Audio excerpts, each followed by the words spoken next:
Good afternoon, you all. This is Kendall Tyson from Aspire Counseling and Wellness Center coming to you on this Wellness Wednesday. It's an initiative that I'm going to start doing every Wednesday. It's providing you some sort of wellness tip to, hopefully add to your repertoire of coping skills so that you can better manage the, things that we're having to go through right now. But before I get started, I want to ask you to please like and share this video.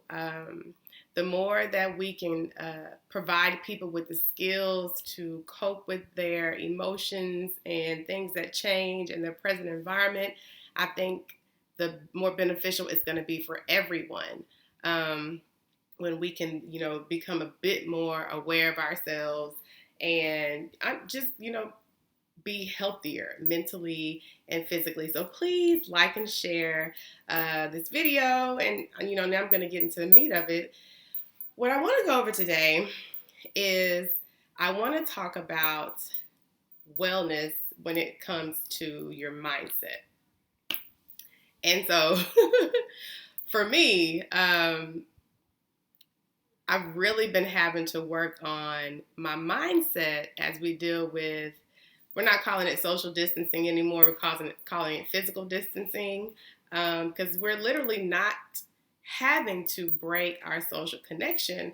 We're just having to extend the amount of physical distance that we have between one another so that we can, again, flatten the curve with this coronavirus outbreak. So one of the hardest things to do is to mind your mindset. It can take over, especially for someone that has anxiety.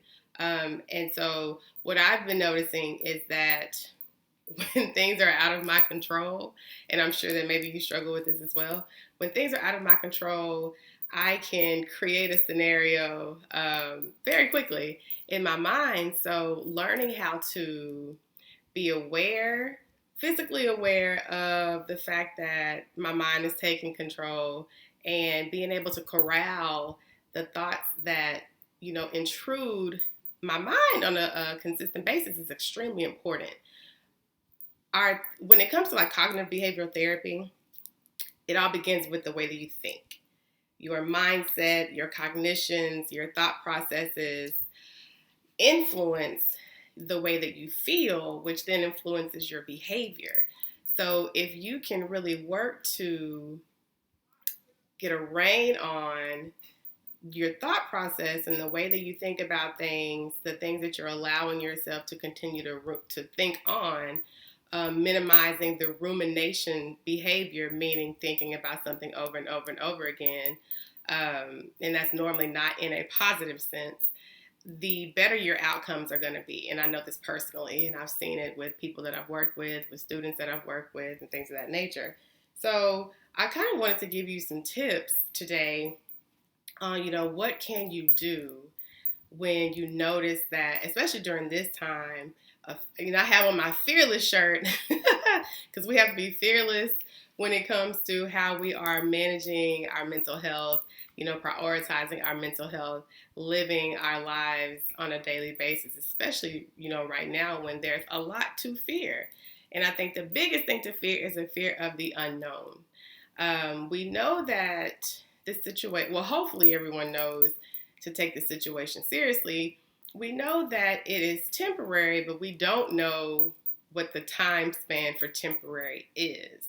And we're all, I would imagine, living a bit out of our comfort zone right now, because the only person's behavior that we can control is our own, but we're literally impacted by everyone else around us. And that's where the challenge comes, and where, managing our thought processes, controlling what we're thinking about, will be a skill that's going to benefit us in the long run.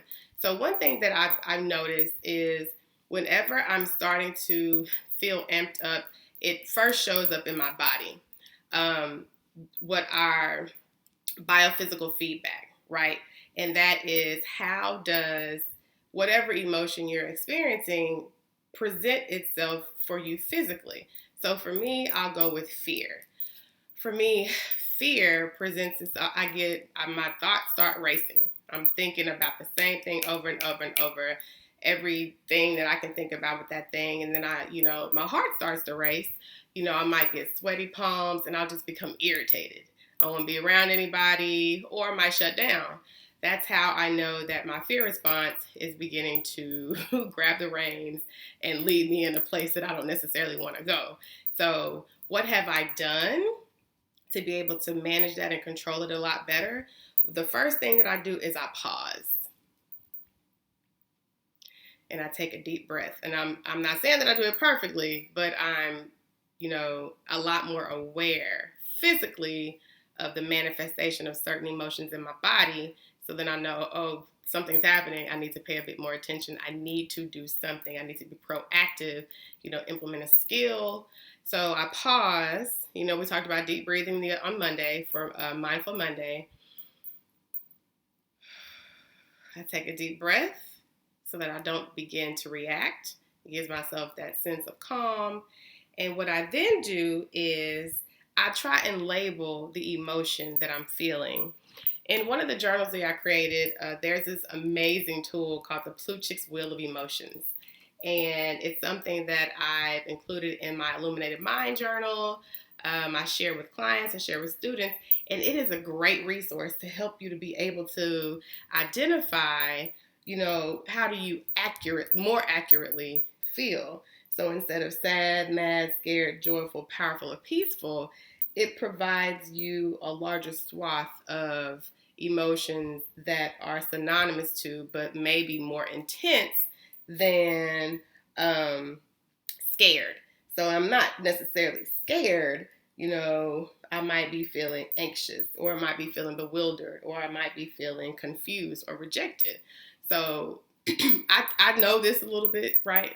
But for those who don't, I can definitely share this with you. This just helps me to identify accurately what it is that I'm feeling, so that then allows me to kind of identify, okay, so what happened? And it's like I'm chaining my feeling, right? What happened for me to feel anxious or afraid? And so then I think about, it might be the smallest thing. So then I think about an occurrence that may have triggered something within me that I probably still have to do some work on, like everyone, because therapists are people too, and we have work to do as well. So I think about what may have happened that triggered this particular anxious response in myself, and then I process it, and I then have to identify, is this something that I can control at the moment? I continue to remind myself that I'm safe. I'm not in a dangerous situation. I identify like who my support system is, who can I talk to, who can I reach out to. I can call my therapist whenever I need to. I have friends or family. So I go through all these things to help calm myself and remind myself that, one, you're not alone. Two, everything that you think or feel isn't necessarily true, right? Just because you think it doesn't mean it's true. Just because you feel it doesn't mean it's true. So you have to remind yourself these things and kind of stay present focused. That's where that breathing can come in, incorporating that deep breathing to help you stay rooted in the present so that you don't jet off into the future, into the what if thinking, and increase your anxiety response. So then I identify so what can I control in this moment? What can I do to manage the symptoms that I am experiencing? And I remind myself of the power that I have. I'm fearless, right? Of the power that I have in this moment. I can either remove myself from the situation. I can go outside. I can go take a walk, and then I begin to identify ways in which I can positively cope with my situation.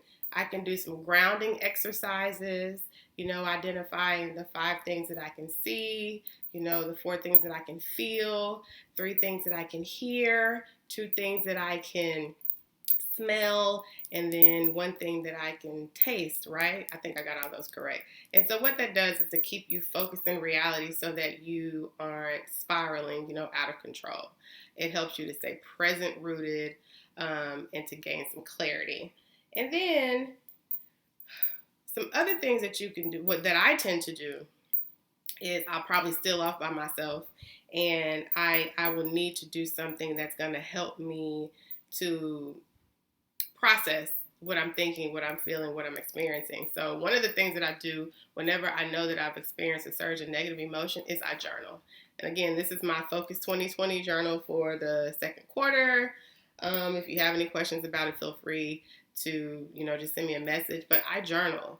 I write down like exactly what happened throughout the day and how am I feeling about it. What were the emotions that came up? What were the trigger that I noticed, and how did I manage it? And so it's like a running record of the fact that I am successfully working through things that come up for me, even as a professional. So I write down positive statements on Post-it notes, even scriptures for me that are positive, and I put them on my window or my mirror, and I read those. I do some meditation. So for the therapists and the clinicians out there, Headspace is giving you access to their app for free for the entirety of 2020. You just have to use your NPI number. So I suggest you do that. That's a great resource. Even for individuals that aren't, mental health professionals, there are lots of apps. There's Insight Timer, there's Headspace. I use Virtual Hope Box, Calm, things like that to kind of help me work through the things that are happening throughout the day. Additionally, I incorporate some thought stop techniques. So when I notice that my thoughts are, ramping up, I literally say stop. I take a deep breath, and then I focus on something else, right? And if I notice that it keeps happening, then again, I'm going to do that work to process what's going on. I may call someone that I'm close to, that I trust, to kind of help me make some sense of it, just to have someone to listen to and not to have to deal with it on my own all the time. I'll read something uplifting. I'll read something that's going to help me, learn better strategies and things of that nature. The point is I'm going to act, and this is all a part of wellness, right? There's a great book that I want to recommend, and it's called Mindset by Carol Dweck, which really talks about, your fixed mindset and your growth mindset. How are you allowing the things that happen to you to either, propel you forward or keep you bound? And I truly believe that everything that happens, be it good or bad, can be used as a catalyst to help you move forward. So on this Wellness Wednesday, the whole theme is mindset. How are you managing your mindset and allowing the things that happen to build your resilience and move you forward? That's it for today. If you have any questions, any comments, feel free to message me on Facebook, on Instagram. Again, I'm Kendall Tyson. You can reach me at kendall.tyson@aspire.com, aspirecounselingwell.com. I really appreciate it on this Wellness Wednesday, your participation. Like and share the video.